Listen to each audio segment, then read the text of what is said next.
이제 우리 하나님 말씀은 신명기 6장입니다. 신명기 6장 구약 성경 270페이지에 있습니다.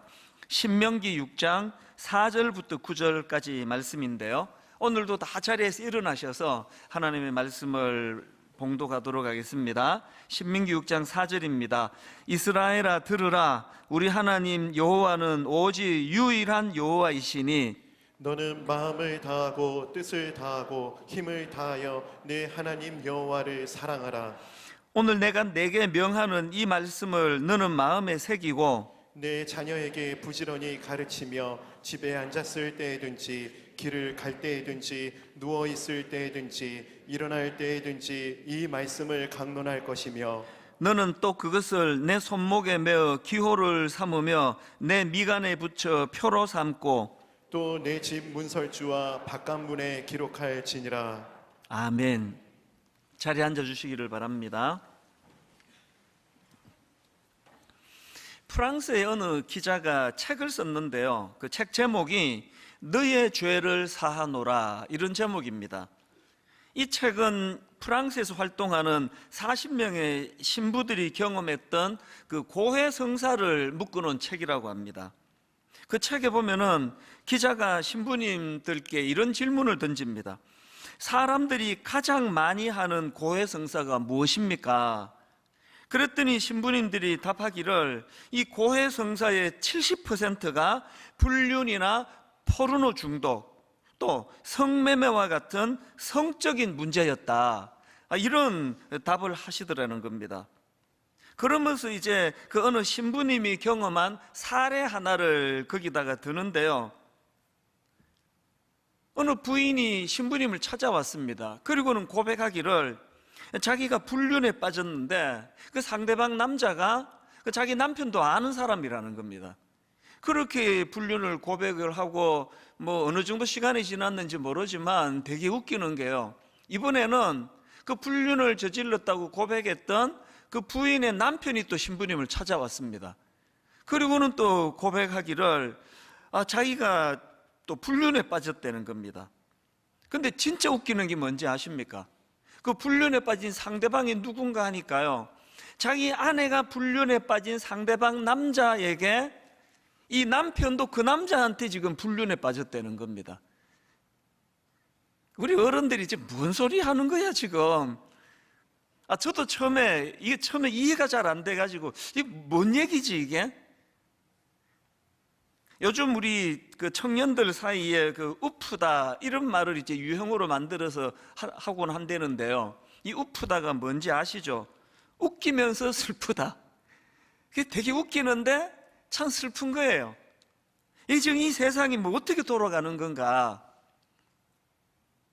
또 웃픈 이야기 하나 더 있는데요, 카자흐스탄에 사는 한 남자가 이 결혼식을 한 겁니다.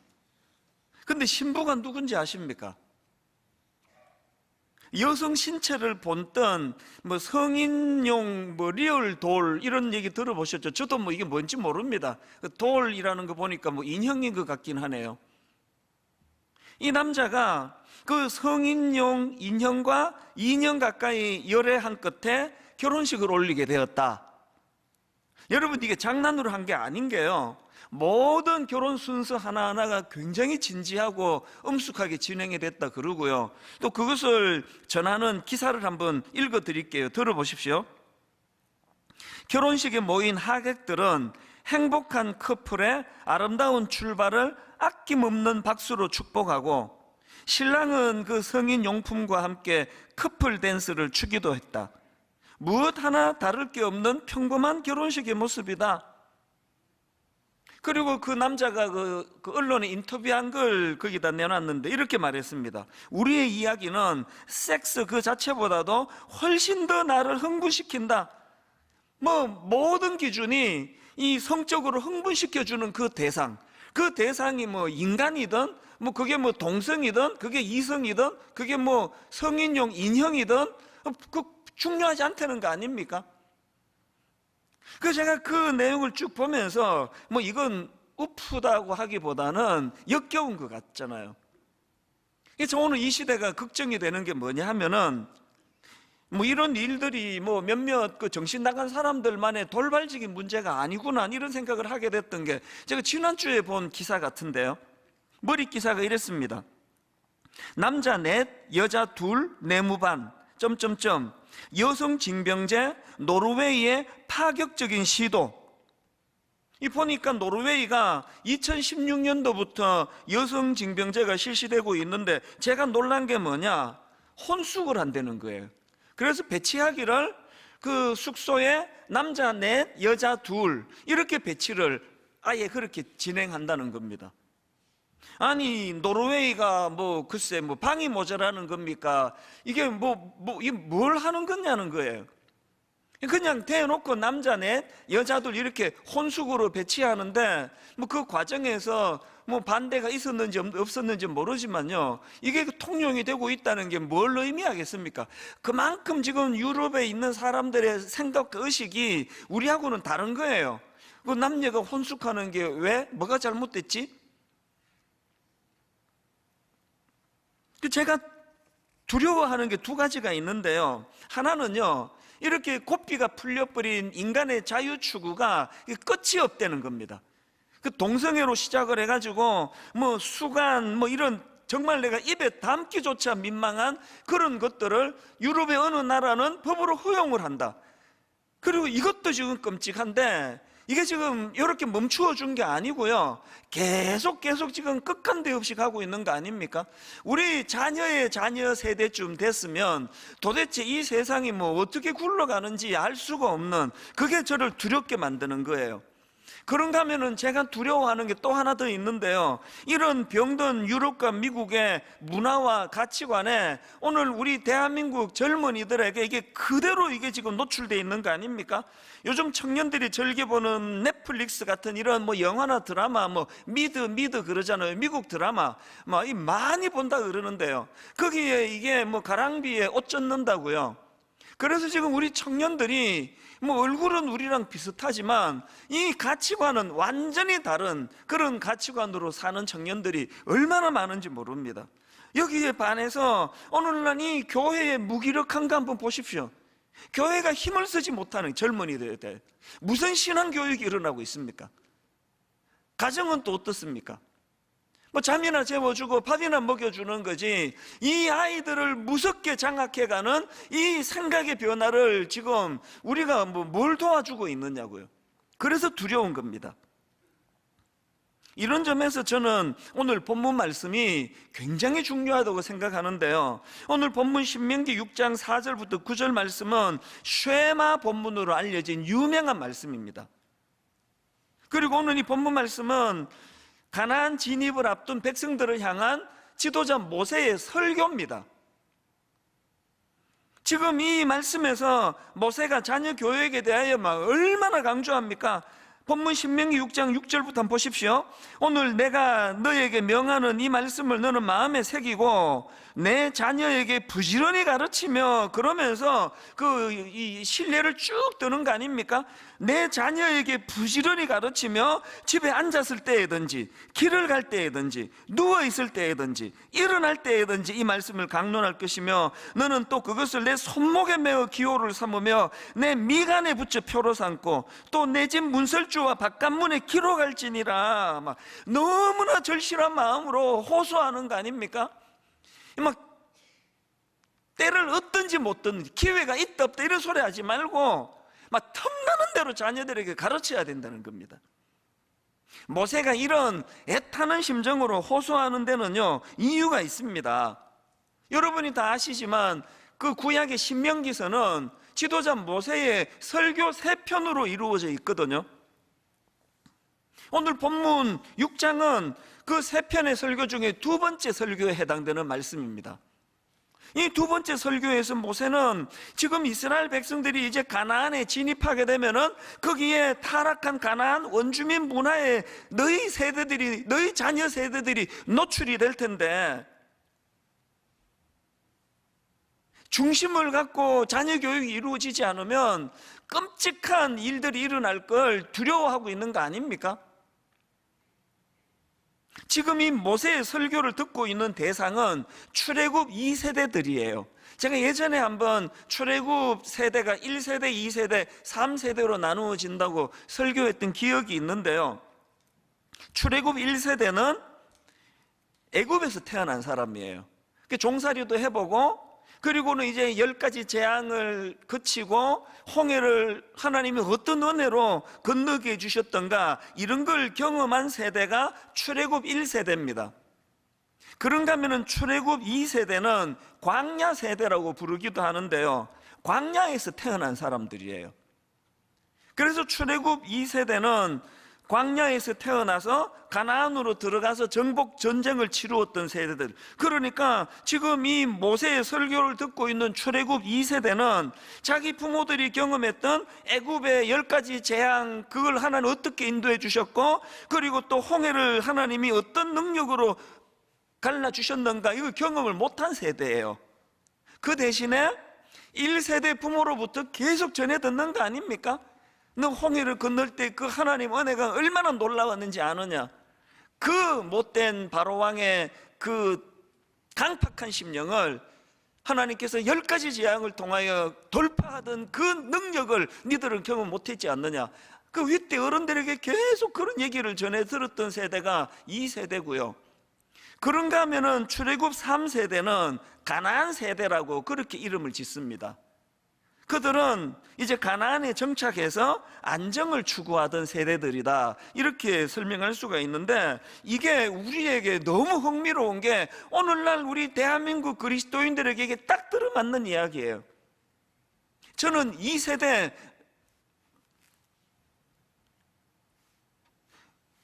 우리 윗대 아버지 어머니 세대는요, 오늘 본문으로 말하면 출애굽 1세대예요. 처음 예수님을 경험하고 6.25 전쟁을 통하고 보릿고개를 겪을 때 늘 하나님이 만나와 메추라기로 먹여주셨던 그 은혜에 감격하고 참 눈물이 마르지 않던 그 세대예요. 저는 그런 면에서는 출애굽 2세대라고 보거든요. 우리 아버지 어머니가 겪었던 그 생생한 하나님의 놀라운 은혜, 우리 부모님이 겪은 거에 비해서는 미미해요. 그러나 어릴 때부터 그 얘기를 듣고 자랐거든요. 진짜 쌀독에 쌀이 떨어져 있을 때 니들 등록금을 주지 못해서 이제 학교를 그만 보내야 되나, 그렇게 낙심하고 있던 그 상황에 우리 하나님이 어떤 은혜로 이것들을 다 돌파시켰는지 니들이 아느냐? 너희들 절대 모를 거야. 계속 그런 말씀을 들으면서 자라다 보니까요, 제가 직접 경험한 건 아니래도 제가 목사가 되는 게 그렇게 어렵지 않았습니다. 이게 2세대의 특징이에요. 그런데 여러분, 우리 아들, 딸들 세대, 여러분의 자녀들 세대는요, 3세대 가나안에 진입했는데 이 놀라운 윗대 어른들의 은혜를 경험하지 못하는 세대예요. 그리고 또 엎친 데 덮친 격으로 지금 가나안 그 원주민들의 말로 다 할 수 없는 타락한 그 문화에 노출되어 있듯이 우리 3세대가 지금 그런 상황입니다. 그래서 저는 오늘 이 본문 말씀에서 지도자 모세의 심정이 너무너무 마음에 와닿는 겁니다. 가나안 진입을 앞둔 그 지도자 모세의 그 신음소리 같은 이 탄식을 그들이 무시해버렸기 때문에 나중에 말로 다 할 수 없는 타락과, 여러분 사사시대라고 하는 그 도덕적으로 영적으로 끔찍한 타락을 경험할 수밖에 없었던 게 바로 그거 아닙니까? 이런 배경을 가지고 오늘 본문을 다시 한번 보십시오. 4절 5절입니다 이스라엘아 들으라. 여기 나오는 들으라가 히브리어로 쉐마거든요. 그래서 이게 쉐마 본문이라 그래요. 뭘 들으라는 겁니까? 그 다음 보십시오. 우리 하나님 여호와는 오직 유일한 여호와이시니 너는 마음을 다하고 뜻을 다하고 힘을 다하여 너의 하나님 여호와를 사랑하라. 여기서 지금 쉐마 본문에서 모세가 강조한 핵심이 2가지 아닙니까? 유일하신 하나님을 인정해야 된다는 거예요. 유일하신 하나님을 인정할 뿐 아니라 그 여호와 하나님을 사랑해야 된다는 거예요. 이걸 요약하면 한마디로 이거예요. 중심을 잡고 살으라는 거예요. 이 뭐 그냥 막 온갖 잡신들 다 그냥 여기 갔다가 저기 갔다가 중심 없이 살면 안 되고, 나는 이 잡신도 사랑하고 저 잡신도 사랑하고, 이거 아니고 여호와 하나님만을 사랑한다는 중심을 잡으라는 거예요. 이 중심이 딱 잡혀 있지 않으면 이제 가나안으로 들어가서 그 타락한 문화가 이제 유입이 될 때, 노출이 될 때에 그거 견딜 수가 없다는 거 아닙니까? 오늘 이건요, 우리와 우리 자녀들에게도 그대로 통한다고 생각합니다. 오늘 이 시대가 쉐마 교육이 필요한 거 아닙니까? 너무나 혼란스러운, 너무나 가치관이 지금 흔들리는 이 시대에 딱 쉐마 교육을 가지고 여호와 하나님이 내 삶의 중심이 되시고 나는 그 여호와 하나님을 사랑하노라고 하는 이 중심이 잘 세워 있으면 흔들리지 않는 거 아닙니까? 그래서 이런 마음으로, 정말 이런 절박한 마음으로 시작한 게 우리 가족 행복 밥상 캠페인입니다. 저는 몇 주 전서부터 정말 떨리는 마음으로 기도하며 준비했거든요. 일주일에 한 번이라도, 매주일 저녁이라도 우리 온 식구들이 같이 식사를 하고 같이 대화를 나누고 이런 시간을 좀 가지면 좋겠다. 요즘에는 뭐 거의 다 우리 가족이 이렇게 얘기하는데요, 제가 어릴 때는 그렇게 말하는 것보다 식구라고 말하는 사람이 더 많았습니다. 식구가 넷인데요, 식구가 일곱인데요, 식구라 그랬어요. 그래서 제가 최근에 어느 글을 보니까요, 이 가족은 일본식 한자고요, 이 가족의 순 우리말이 식구라는 겁니다. 식구는 뭘 강조하는 겁니까? 글자 그대로 먹을 식, 입구, 한마디로 밥 같이 먹는 사람들이 그게 가족이라는 겁니다. 근데 오늘 여러분, 이걸 잃어버리고 있는 게 우리 현대인들 아닙니까? 일주일에 한 번이라도 이것 좀 회복하자는 거예요. 그래서 저는 오늘 본문 말씀을 중심으로 해서 정말 이 식탁이 회복되기를 원하는데, 그저 뭐 밥같이 먹자는 그게 포인트가 아니고요, 정말 우리가 이 회복된 식탁 회복에서 한 몇 가지 목표를 좀 가지고 있으면 좋겠다. 한 3가지로 제가 정리를 했는데요, 자, 오늘 본문을 중심으로 우리가 가져야 될 첫 번째 목표가 뭐냐? 신앙적인 대화를 회복하자는 겁니다. 7절, 내 자녀에게 부지런히 가르치며 집에 앉았을 때든지 길을 갈 때든지 누워 있을 때든지 일어날 때든지 이 말씀을 강론할 것이며, 여기 나와 있는 강론할 것이면을 영어 NIV 성경으로 보니까 talk about them 이렇게 돼 있더라고요. 저는 이게 마음에 참 와닿았습니다. 하나님의 교육 방식이 바로 이런 대화 아닙니까? 오늘 본문 4절에서도 이스라엘아 들으라, 그리고 그 타락한 백성들을 향하여 나하고 좀 변론하자, 이게 다 대화 아닙니까?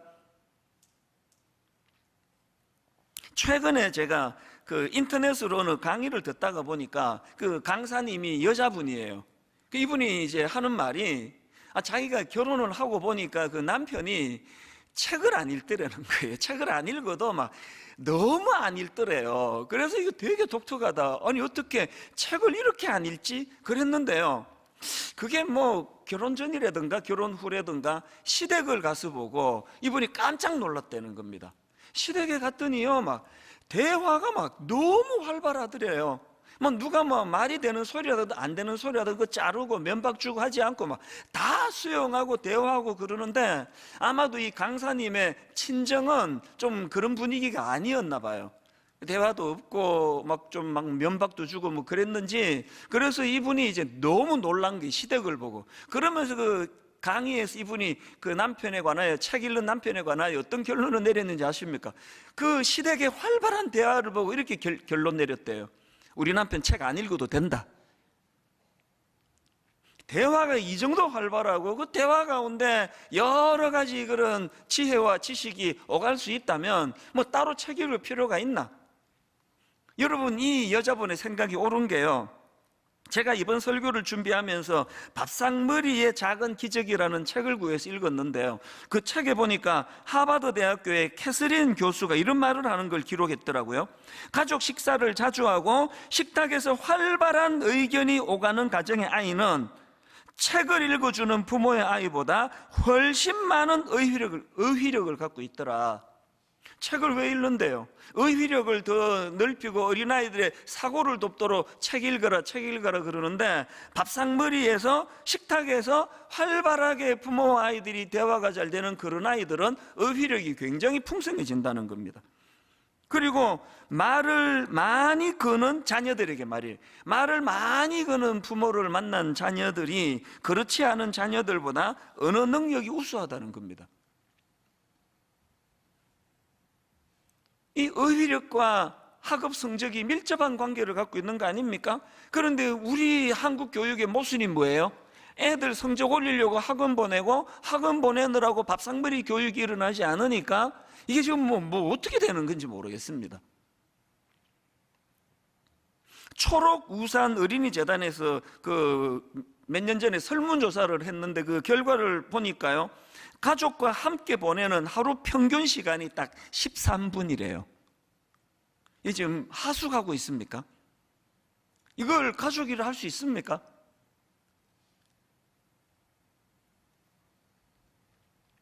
오늘 예수 믿는 우리가 이 세상의 문화에 이 스케줄이 놀아나고 있는 거예요.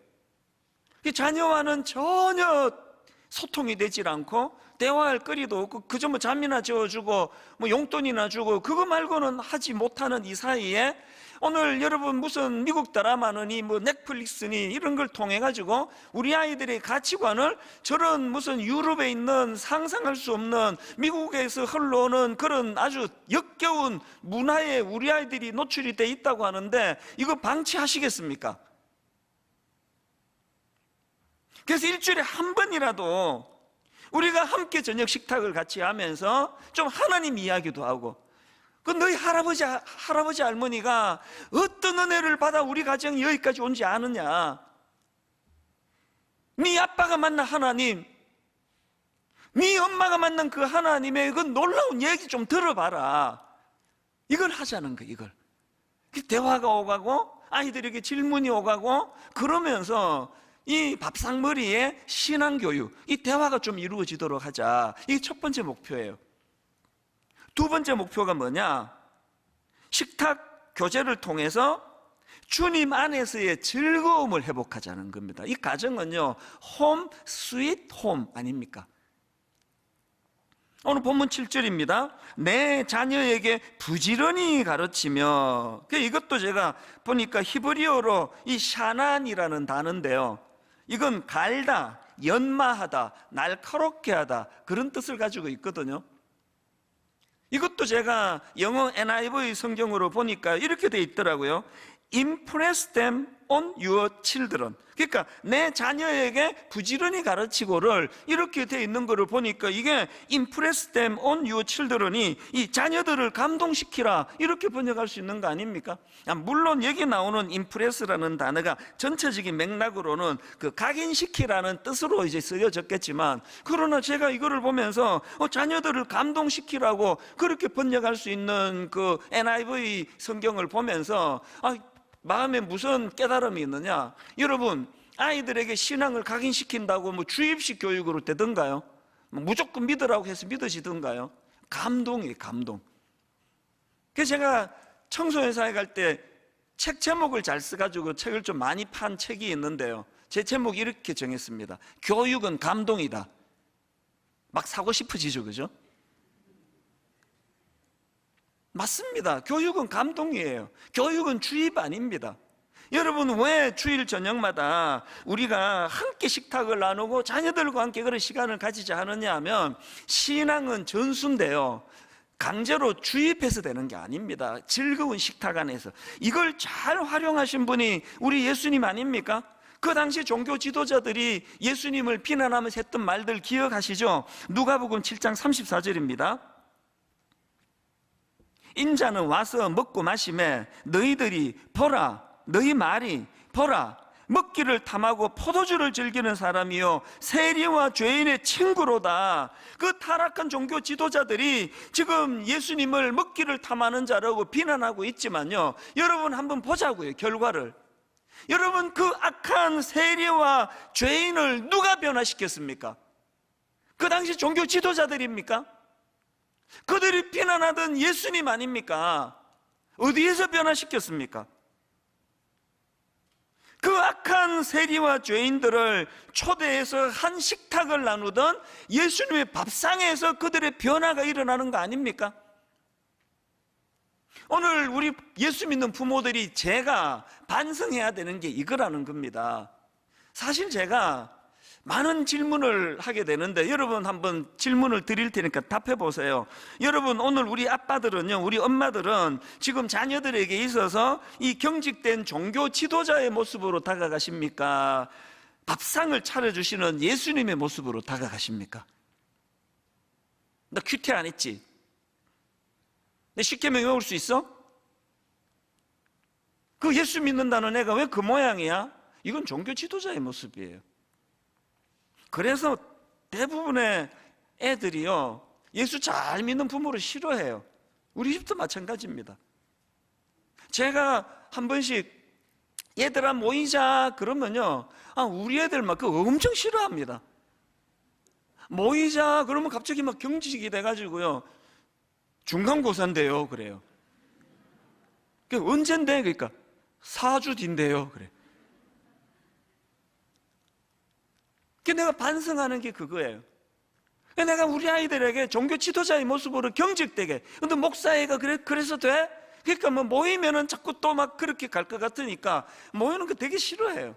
내가 이제는 내가 좀 바뀌어져 보려고 애를 쓰는데, 애들이 뭐 벌써 딱 각인이 돼가지고, 제가 자기 엄마가 모이자 그러면 좀 좋아해요. 밥도 차려주고 그래서 그런지. 그래서 제가 요새 좀 변하고 싶은데 애들이 그 선입견으로 저를 대하기 때문에, 그래서 제가 어떨 때 너무 섭섭해가지고요, 아니 아빠가 이렇게 없는 시간을 내갖고 니들하고 만나고 대화하자는데 어떻게 그렇게 시간을 다 안 내냐, 너무 성의 없는 거 아니냐. 그러니까 한 번은 애가 딱 그러더라고요. 아빠도 우리 어릴 때 시간 안 내주셨잖아요. 여기 젊은 엄마 아빠 잘 들으세요. 여러분, 그 애들 어릴 때 잘 안 섬기면요, 커서 반드시 복수합니다. 내가 사실 반성을 많이 해요. 오늘 우리 가정이요, 이 즐거움을 회복해야 돼요. 그래서 오늘 또 이 교회에서 이 주일 저녁마다 이제 바깥집 먹으라 그랬더라 그러면 애들이 날 얼마나 원망하겠습니까? 하여튼 저 목사는 할 일이 없어가지고 그냥 또 쓸데없는 거 만들었다고. 여러분, 저녁마다 우리의 어떤 태도가 좀 바뀌어지면 좋겠어요. 즐거움으로, 기쁨으로, 격려로. 교회도 마찬가지입니다. 사실 저는요, 요즘에 자꾸 이제 글쎄 뭐 나이가 들어가는 것 같기도 하고요, 제 어린 시절에 모교회가 그렇게 그리워요. 참 가난하고 참 뭐 결핍된 게 많았던 그 교회가, 아마 막 교단이 달랐으면 이제 뭐 그거 안 되는데, 근데 그 교회 담임 목사로 가고 싶어요. 게다가 어릴 때 그 추억이요, 주일날 그 11시 예배를 마치고 나면 온 성도들이 애고 어른 할머니 할아버지 다 모여가지고 점심 국수를 같이 먹었던 거. 메뉴는요 1년 12달 똑같아요. 잔치국수. 맛이 뭐 똑같은데요, 그 뭐 잔치국수가 그리운 게 아니라 그렇게 오손도손 예배 마치고 교회에서 우리 모교회 어른들하고 같이 국수 먹으면서 농담도 하고, 그게 너무 그리워요. 이민교회가 되는 이유를 아세요? 이민교회는요, 예배 마치고 온 성도들이 함께 식사를 하거든요. 요새는 그 도넛으로 많이 바꾸는 교회도 있다 그러는데요, 여전히 함께 밥을 해서 그 엿새 동안 미국 사람 밑에서 그렇게 살다가 함께 모여서 밥 먹는 게 전도가 너무 쉬운 겁니다.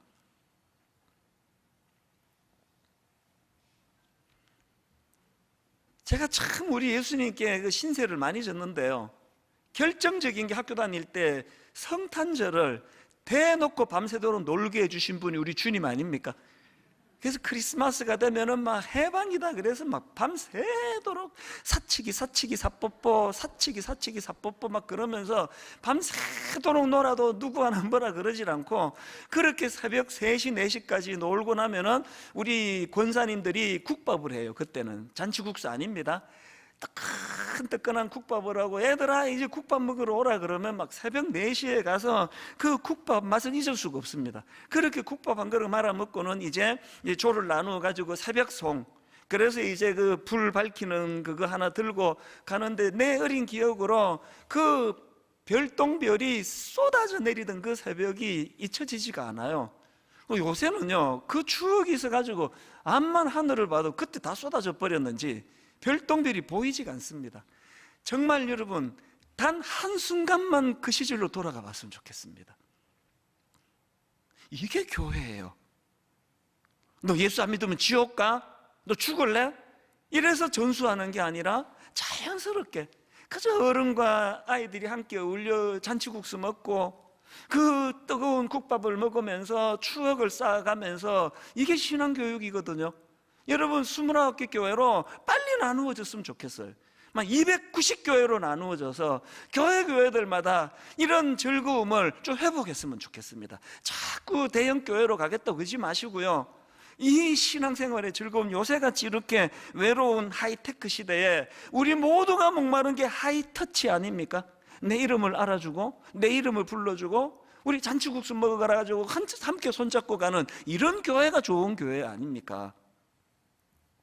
제가 이 설교를 준비하는데 자꾸 이렇게 눈시울이 붉어지게 만드는 노래가 있었는데요, 제가 그 중학교 교과서에 나왔던 그 음악 시간에 불렀던 노래로 기억합니다. 즐거운 곳에서는 날 오라 하여도 내 쉴 곳은 작은 집 내 집뿐이리. 마음이 자꾸 이렇게 눈물이 나더라고요. 너무 가난했고, 뭐 그때 우리 기본이 뭐 6남매, 7남매, 조금 열받은 집은 막 10남매, 막 주렁주렁 애들이 있어가지고 뭐 그냥 방은 한 칸밖에 없어가지고 6남매, 7남매 한 이불 덮고 있는데 가운데 그 형이 화장실 간다고 일어나면은 모든 사람들 다 잠 깨고 막 짜증내고 그랬던 게 우리 어린 때의 가정인데, 그 시절이 눈물나게 그리운 거예요. 참 뭐 반찬이 있었습니까? 그 조그만한 식탁에다가 온 가족들이 둘러앉아가지고 밥 먹는데 기도하고 나면은 먹고 싶은 반찬 다 먹어버리고 그래가지고 콩자반 위에 안수하면서 기도하잖아요. 주여, 이 콩자반 기도 끝날 때까지 지켜주시옵소서 그러면서 그렇게 참 먹을 게 권했던 그 시절인데, 요즘에 자꾸 그때가 그리운 거예요. 이거 회복하자고요. 주일 저녁에 막 그냥 막 진수성찬 왕의 밥상을 차려서 좋은 게 아니라 우리 어릴 때 그렇게 오손도손 티격태격하면서 이 즐거움을 회복하잖아요. 마지막 세 번째로요, 이 식탁 회복과 관련해서 목표가 하나 더 있습니다. 식탁 공동체의 능력을 회복해. 능력. 앞에 그 첫 번째도 중요하고 두 번째도 중요하지만 이 세 번째 제일 중요합니다. 제가 지난 부활절날 엠마오로 가던 그 두 제자에 대해 설교하지 않았습니까? 그런데 여러분, 제가 그 본문을 묵상하다가 너무너무 중요한 포인트 하나를 제가 알게 됐습니다. 자, 누가복음 24장 엠마오로 가던 그 두 제자를 만나주시는 주님을 한번 보십시오. 24장 30절입니다. 그들과 함께 음식 잡수실 때에 떡을 가지사 축사하시고 떼어 그들에게 주시니 그들의 눈이 밝아져 그인 줄 알아보더니 예수는 그들에게 보이지 아니하시는지라. 그 다음 32절, 그들이 서로 말하되 길에서 우리에게 말씀하시고 우리에게 성경을 풀어주실 때에 우리 속에서 마음이 뜨겁지 아니하더냐. 여러분, 주님이 풀어주시는 그 말씀을 통해서도 마음이 뜨거워지지만 더 결정적인 거, 주님이 차려주시는, 주님과 더불어 함께하는 그 식탁에서 그들의 눈이 밝아졌다는 겁니다. 여러분, 신앙의 전수는요, 앉혀놓고 무슨 십계명 외워봐라 이렇게 해서도 전수가 되겠지만, 주님을 모신 예수 믿는 가정의 따뜻한 밥상에서 우리 자녀들의 영안이 열려지는 놀라운 은혜가 있기를 바랍니다. 구약의 엘리야도 마찬가지 아닙니까? 번아웃이 와가지고 로뎀나무 밑에서 막 자살 충동을 느끼는 거예요. 주여, 나 그냥 죽여달라고, 내 생명을 거두시라고, 이런 비참한 상태에 빠져있던 엘리야에게 여호와 하나님이 어떤 일을 행하셨습니까? 밥상 차려주시는 거예요. 열왕기상 19장 5절 로뎀나무 아래에 누워 자더니 천사가 그를 어루만지며 그에게 이르되 일어나서 먹으라 하는지라 본즉 머리맡에 숯불에 구운 떡과 한 병 물이 있더라. 이에 먹고 마시고 다시 누웠더니 여호와의 천사가 또 다시 와서 어루만지며 이르되 일어나 먹으라 네가 갈 길을 다 가지 못할까노라 하는지라. 그랬더니 그 다음 8절 이에 일어나 먹고 마시고 그 음식물의 힘을 의지하여, 뭘 의지했습니까? 그 음식물의 힘을 의지하여 40주 40야를 가서 하나님의 산 호렙에 이르니라. 여러분, 우리 주님을 모시고 가족 식탁을 함께하는 매주일 저녁마다 엘리야가 회복한 이런 놀라운 회복의 역사가 일어나기를 원합니다. 내일 학교 가려니 가슴이 답답하고, 내일 직장으로 가려니 참 또 그 짓눌림 속에 있던 우리 가족들이 주님과 함께 온 가족이 나누는 식탁 속에서 이에 일어나 먹고 마시고 그 음식물의 힘을 의지하여. 저는 시편 23편을 성경 중에 제일 좋아하는 말씀 중에 하나 꼽으라면 저는 시편 23편을 꼽을 것 같아요. 1절에서 여호와는 나의 목자시니 내게 부족함이 없으리로다. 그리고는 부족함이 없었던 이유를 쭉 열거하는데 그 중에서 저는 이번 주간에 5절이요, 주께서 내 원수의 목전에서 내게 상을 차려주시고, 주께서 내 원수의 목전에서 내게 상을 차려주시고 기름을 내 머리에 부으셨으니 내 잔이 넘치나이다. 다윗이 온 원수들에게 둘러싸여 있던 그 시절에, 자기를 죽이려고 달려들던 적들이 많던 그 상황에 상처 주고 조롱하고 비웃는 그 원수들 보는 앞에서 주께서 내게 잔치상을 차려주시고 나를 귀한 손님으로 여겨주시니 내 잔이 넘치나이다. 막 눈물이 날라 그러더라고요. 막 그렇게 자기를 죽이려고 달려드는 악한 것들 앞에서 여호와 하나님께서 잔치상을 차려주시고 융숭한 손님으로 그렇게 대우해 주시는 것을 보며 다윗이 의기양양한 거예요. 니들 봤지? 나 무시하지 마. 나 이런 사람이라고. 사도 바울도 마찬가지 아닙니까? 이 주님의 배려와 사랑을 받고 자라니까, 여러분, 고린도후서 4장 8절 우리가 사방으로 우겨쌈을 당하여도 쌓이지 아니하며 답답한 일을 당하여도 낙심하지 아니하며 바울이 이런 고백을 할 수 있게 된 거, 이 원리 아닙니까? 그래서 저는 정말 여러분, 오늘 저녁부터 모든 가족들이 모여 주님 이름으로 모여있는 그 식탁의 자리가 시편 23편의 하나님의 초청의 자리가 되기를 바랍니다. 우리 아이들이 주눅들지 않고 위축당하지 않고 원수들이 아무리 우리를 조롱한다 할지라도 그 원수들의 목전에서 잔치상을 배설해 주시는 그 하나님이 나의 아버지가 되신다고. 결론을 이렇게 맺기를 원합니다. 요한계시록 3장 20절 볼지어다 내가 문 밖에 서서 두드리노니 누구든지 내 음성을 듣고 문을 열면 내가 그에게로 들어가 그와 더불어 먹고 그는 나와 더불어 먹으리라. 여러분, 비록 엄마가 차려주는 밥상이고 아빠가 차려주는 밥상이라 할지라도 우리 자녀들에게 매주일 저녁마다 이 요한계시록 3장 20절에 놀라운 능력이 나타나게 되기를 바랍니다. 내가 문 밖에 서서 두드리노니 누구든지 내 음성을 듣고 문을 열면 내가 그에게로 들어가 그와 더불어 먹고 그는 나와 더불어 먹으리라. 이 여호와 하나님 쉐마 교육이 일어난다 할 때에 너무나 상상을 초월하는 가나안 원주민들의 타락하고 음란하고 상상을 초월하는 성적인 유혹에 노출된 우리 자녀다 할지라도 딱 중심이 잡혀 흔들리지 않는 그런 자녀로 세움받게 될 줄로 믿습니다. 오늘 저녁부터 우리 밥상을 통해서, 그 밥상에서 오가는 신앙적인 대화를 통해서 이런 놀라운 치유와 회복과 하나님 주시는 꿈으로 날마다 무장이 되는 그런 은혜가 가정마다 일어나게 될 줄로 믿습니다. 일어나게 될 줄로 믿습니다. 지난주에 저는 사철의 봄바람 불어있고 하나님 아버지 모셨으니 이 찬양을 함께 부른 이후로 한 주 내내 마음속에 이 장면이 떠오르는 겁니다. 특히 3절 아침과 저녁에 수고하여 다 같이 일하는 온 식구가 한 상에 둘러서 먹고 마셔. 한 상에 둘러서 먹고 마셔. 여기가 우리의 낙원이라. 정말 우리 자녀들이 오랜 세월이 지나고 참 우리 엄마 아빠의 그 수고의 밥상을 기억하면서 아, 그때 그게 이거였구나. 한 상에 둘러서 먹고 마셔. 여기가 우리의 낙원이라.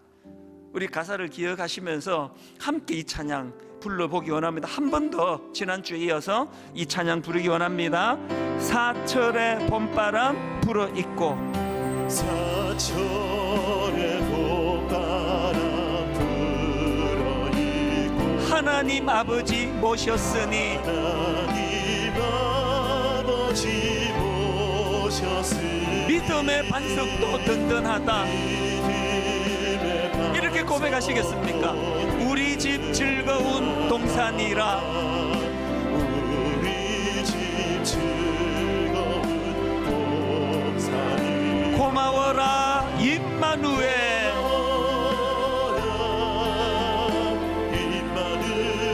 예수만 섬기는 우리 집.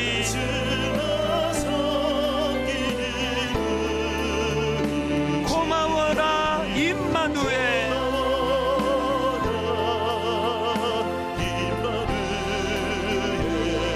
복되고 즐거운 하루하루. 저는 지난 한 주간 동안에 많이 마음이 좀 눈물이 많이 났습니다. 왜냐하니까 너무너무 가슴 아픈 사연을 가진 성도님들 가정이 너무 많거든요. 방황하는 자녀 때문에 참 눈물을 음식처럼 먹는 부모님이 계시고, 그런가 하면 연로하신 부모님이 참 몸이 쇠약해지시면서 그래서 병원에 입원해 오래 고통하는 그런 성도님 가정도 알고 있거든요. 너무너무 좋은 남편인데 내가 알기로, 그리고 너무너무 좋은 아내인데 이상하게 사단이 계속 밀가부르듯 공격해서 그 부부간에 오래 갈등을 겪는 그런 가정들도 꽤 있거든요. 제가 해드릴 게 없어서 이 기도를 자꾸 드리는 겁니다. 하나님, 저들에게 주님이 차려주시는, 낙심한 엘리야에게 그 해주셨던 주님이 차려주시는 밥상이 있는 가정이 되기를 원합니다. 참 예수 믿지 않는 우리 아들, 딸 놓고 오래 고심하는데 복음을 전할 기회가 주어지지 않는 그런 가정들마다 이 주일 저녁마다 이 밥상 공동체를 통하여 그 대화의 물꼬가 터지기를 저는 기도합니다. 이런 소원을 가지고 우리 한 번 더 이 찬양을 부를 때 정말 하나님 그 능력이 우리들의 가족 밥상 안에서 나타나게 해주시고 치유와 회복이 일어나기를 원합니다. 우리 한 번 더 이 찬양 주님 앞에 올려드리기 원합니다. 사철의 봄바람 불어있고. 사철의 봄바람 불어있고 소원합니다. 하나님 아버지 모셨으니 하나님 아버지 모셨으니 믿음의 반석도 든든하다. 믿음의 반석도 소원을 가지고 찬양하십시오. 우리 집 즐거운 동산이라. 이것이 가능하기 위하여 주님 나의 임마누엘, 고마워라 임마누엘. 예수만 섬기는 우리 집.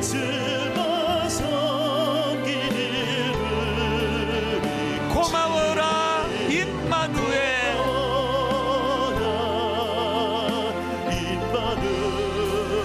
복되고 즐거운 하루하루. 어버이 우리를 고이시고 동기들 사랑에 뭉쳐있고. 여러분, 그 다음 가사가 구현되는 가정이기 원합니다. 기쁨과 서름도 같이 하니 한 칸의 초가도 천국이라. 이 감사를 올립니다. 고마워라 임마누엘.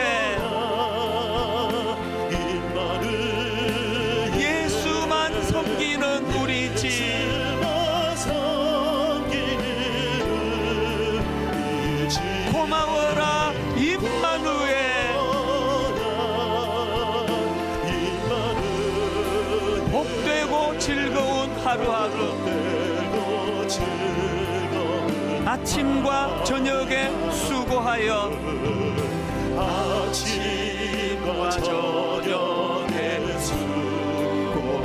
다 같이 일하는 온 식구가, 여러분 이 장면 한번 상상해 보십시오. 한 상에 둘러서 먹고 마셔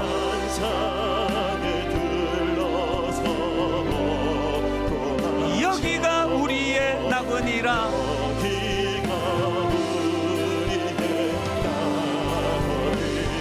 고마워라 임마누엘,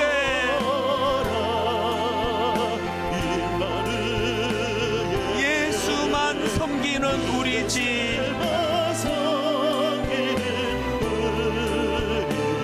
고마워라 임마누엘, 복되고 즐거운 하루하루. 우리 다 자리에서 일어나셔서 우리 한 번 더 3절을 노래합니다. 아침과 저녁에 수고하여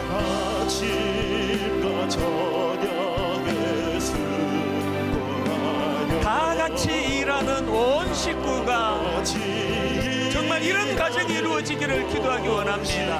한 상에 둘러서 먹고 마셔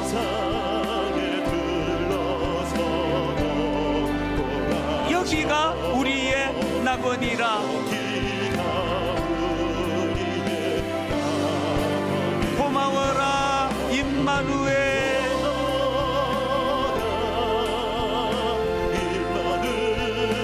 예수만 섬기는 우리 집.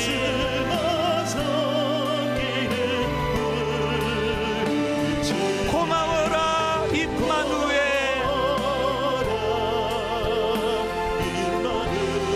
복되고 즐거운 하루하루.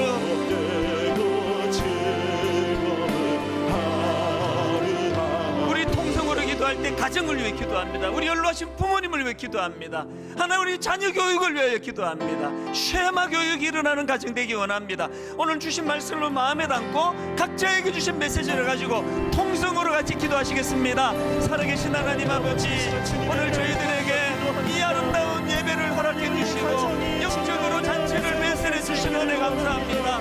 하나님 아버지, 우리는 가난 아버지 하나님 3세대 출애굽 4세대 자녀들을 놓고 아버지 하나님 우리가 눈물로 기도하기를 원합니다. 아버지, 오늘 우리 자녀들을 없어하는 상상을 초월하는 유흥들, 말로 다 할 수 없는 가치관을 빼앗아 버리고 공격하는 악한 문화에 노출되어 있습니다.